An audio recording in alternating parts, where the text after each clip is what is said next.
Bueno, els comissaris en una exposició, diguem que són una miqueta les persones que creen el concepte expositiu o la pròpia exposició, coordinen una mica tota la feina. Els comissaris en aquesta ocasió són els que la part visible, però realment és una feina d'equip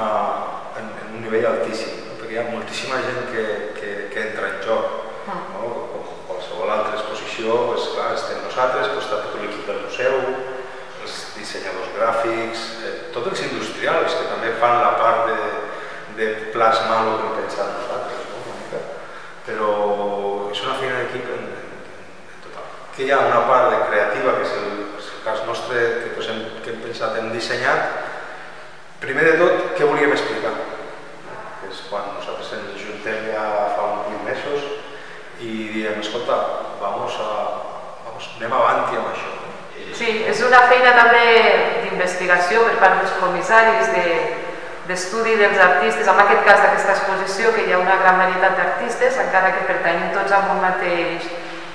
una mateixa època artística, però sí que el primer repte va ser, de totes les obres que oferia el fons del Crèdit Andorrà, és triar quines s'adequen amb un espai expositiu limitat, triar les obres i després fer un fil conductor perquè l'exposició tingui una coherència. Tenia un criteri i després transmetre a tots els equips de treball perquè tothom al final parlem el mateix idioma,